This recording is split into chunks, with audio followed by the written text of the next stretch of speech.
वैशाख मास के महात्म के 30। वैशाख मास में छत्रदान से हेमकांत के उद्धार का वर्णन किया गया है। नारद जी कहते हैं, एक समय विदेहराज जनक के घर दोपहर के समय श्रुतदेव नाम से विख्यात एक श्रेष्ठ मुनि पधारे, जो वेदों के ज्ञाता थे। उन्हें देखकर राजा बड़े उल्लास के साथ उठकर खड़े हो गए और मधुपर्क आदि सामग्रियों से उनकी विधि पूर्वक पूजा करके राजा ने उनके चरणोदक को अपने मस्तक पर धारण किया। इस प्रकार स्वागत सत्कार के पश्चात जब वे आसन पर विराजमान हुए, तब विदेहराज के प्रश्न के अनुसार वैशाख मास के महात्म का वर्णन करते हुए वे इस प्रकार बोले। श्रुतदेव ने कहा, राजन, जो लोग वैशाख मास में धूप से संतप्त होने वाले महात्मा पुरुषों के ऊपर छाता लगाते हैं, उन्हें अनंत पुण्य की प्राप्ति होती है। इस विषय में एक प्राचीन इतिहास का उदाहरण दिया करते हैं। अपने बंग देश में हेमकांत नाम से विख्यात एक राजा हो गए थे। वे कुशकेतु के पुत्र, परम बुद्धिमान और शस्त्रधारियों में श्रेष्ठ थे। एक दिन वे शिकार खेलने में आसक्त होकर एक गहन वन में जा घुसे। वहां अनेक प्रकार के मृग और वराह आदि जंतुओं को मारकर जब वे बहुत थक गए, तब दोपहर के समय मुनियों के आश्रम पर आए। उस समय आश्रम पर उत्तम व्रत का पालन करने वाले शर्तरची नाम वाले ऋषि समाधि लगाए बैठे थे, जिन्हें बाहर के कार्यों का कुछ भी भान नहीं होता था। उन्हें निश्चिल बैठे देख राजा को बड़ा क्रोध हुआ और उन्होंने उन महात्माओं को मार डालने का निश्चय किया। तब उन ऋषियों के 10,000 शिष्यों ने राजा को मना करते हुए कहा, ओ खोटी बुद्धि वाले नरेश, हमारे गुरु लोग इस समय समाधि में स्थित है। बाहर कहाँ क्या हो रहा है, इसको ये नहीं जानते, इसलिए इन पर तुम्हें क्रोध नहीं करना चाहिए। जब राजा ने क्रोध से विहल होकर शिष्यों से कहा, द्विज कुमारों, मैं मार्ग में थका मांदा यहाँ आया हूँ, अतः तुम ही लोग मेरा आतिथ्य करो। राजा के ऐसा कहने पर वे शिष्य लोग हम लोग बोले। राजा के ऐसा कहने पर वे शिष्य लोग बोले, हम लोग भिक्षा मांगकर खाने वाले हैं। गुरुजनों ने हमें किसी के आतिथ्य के लिए आज्ञा नहीं दी है। हम गुरु के अधीन हैं, अतः तुम्हारा आतिथ्य कैसे कर सकते हैं।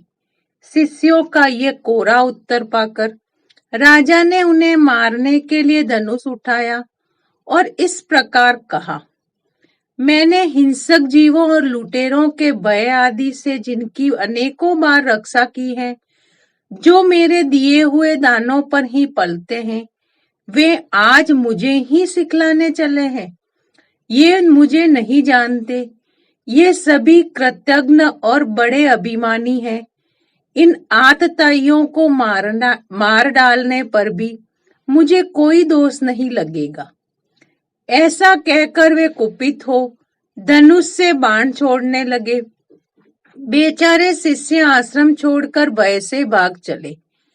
भागने पर भी हेमकांत ने उनका पीछा किया और 3 शिष्यों को मार गिराया।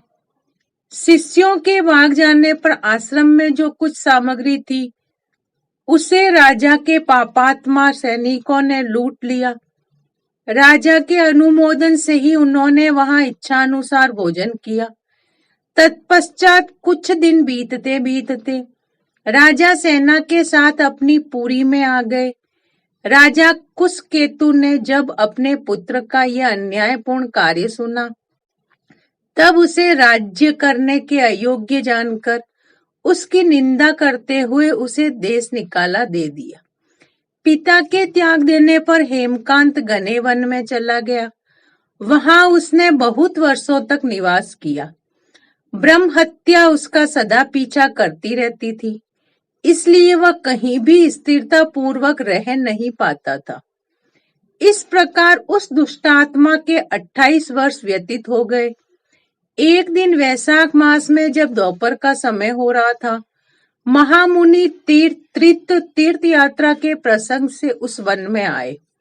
वे धूप से अत्यंत संतप्त और तृषा से बहुत पीड़ित थे, इसलिए किसी वृक्षहीन प्रदेश में मूर्छित होकर गिर पड़े। देवयोग से हेमकांत उधर आ निकला।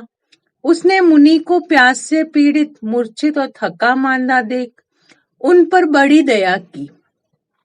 उसने पलाश के पत्तों से छत्र बनाकर उनके ऊपर आती हुई धूप का निवारण किया। वह स्वयं मुनि के मस्तक पर छाता लगाए खड़ा हुआ और तुम्बी में रखा हुआ जल उनके मुंह में डाला। इस उपचार से मुनि को चेत हो आया और उन्होंने क्षत्रियों को दिए हुए पत्ते को छाते को लेकर अपनी व्याकुलता दूर की। उनकी इंद्रियों में कुछ शक्ति आई और वे धीरे धीरे किसी गांव में पहुंच गए। उस पुण्य के प्रभाव से हेमकांत की 300 ब्रह्म हत्याएं नष्ट हो गई। इसी समय यमराज के दूत हेमकांत को लेने के लिए वन में आए। उन्होंने उसके प्राण लेने के लिए संग्रहणी रोग पैदा किया। उस समय प्राण छूटने की पीड़ा से छटपटाते हुए हेमकांत ने 3 अत्यंत भयंकर यमदूतों को देखा, जिनके बाल ऊपर की ओर उठे हुए थे। उस समय अपने कर्मों को याद करके वह चुप हो गया। छत्रदान के प्रभाव से उसको भगवान विष्णु का स्मरण हुआ। उसके स्मरण करने पर भगवान महाविष्णु ने विश्वक्सेन से कहा, तुम शीघ्र जाओ, यमदूतों को रोको, हेमकांत की रक्षा करो। अब वह निष्पाप और मेरा भक्त हो गया है। उसे नगर में ले जाकर उसके पिता को सौंप दो। साथ ही मेरे कहने से कुशकेतु को ये समझाओ कि तुम्हारे पुत्र ने अपराधी होने पर भी वैशाख मास में छत्रदान करके एक मुनि की रक्षा की है, अतः वह पाप रहित हो गया है। इस पुण्य के प्रभाव से वह मन और इंद्रियों को अपने वश में रखने वाला, दीर्घायु, शूरता और उदारता आदि गुणों से युक्त तथा तुम्हारे समान गुणवान हो गया है। इसलिए अपने इस महाबली पुत्र को तुम राज्य का भार संभालने के लिए नियुक्त करो। भगवान विष्णु ने तुम्हें ऐसी ही आज्ञा दी है। इस प्रकार राजा को आदेश देकर हेमकांत को उसके अधीन करके यहाँ लौट आओ। भगवान विष्णु का ये आदेश पाकर महाबली विश्वक्सेन ने हेमकांत के पास आकर यमदूतों को रोका और अपने कल्याणमय हाथों से उसके सब अंगों से स्पर्श किया।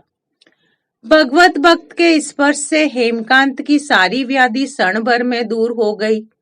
तदंतर विश्वक्सेन उसके साथ राजा की पुरी में गए। उन्हें देखकर महाराज कुशकेतु ने आश्चर्य युक्त हो भक्ति पूर्वक मस्तक झुकाकर पृथ्वी पर साष्टांग कर घर में प्रवेश कराना, वहां नाना प्रकार के स्तोत्रों से उनकी स्तुति तथा वैभवों से पूजन किया। तत्पश्चात महाबली विश्वक्सेन ने अत्यंत प्रसन्न होकर राजा को हेमकांत के विषय में भगवान विष्णु ने जो संदेश दिया था वह सब कह सुनाया।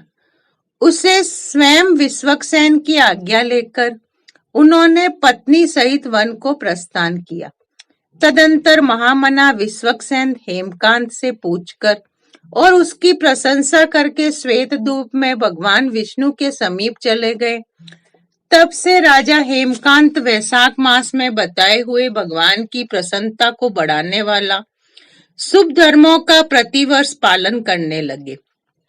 वे ब्राह्मण भक्त, धर्मनिष्ठ, शांत, जितेंद्रिय, सब प्राणियों के प्रति दयालु और संपूर्ण यज्ञों की दीक्षा में स्थित रहकर सब प्रकार की संपदाओं से संपन्न हो गए। उन्होंने पुत्र, पौत्र आदि के साथ समस्त भोगों का उपभोग करके भगवान विष्णु का लोक प्राप्त किया। वैशाख सुख के साध्य अतिशय पुण्य प्रदान करने वाला है। पाप रूपी ईंधन को अग्नि की भांति जलाने वाला, परम सुलभ तथा धर्म अर्थ काम मोक्ष चारों पुरुषार्थों को देने वाला है। जय जय श्री हरि, जय विष्णु भगवान।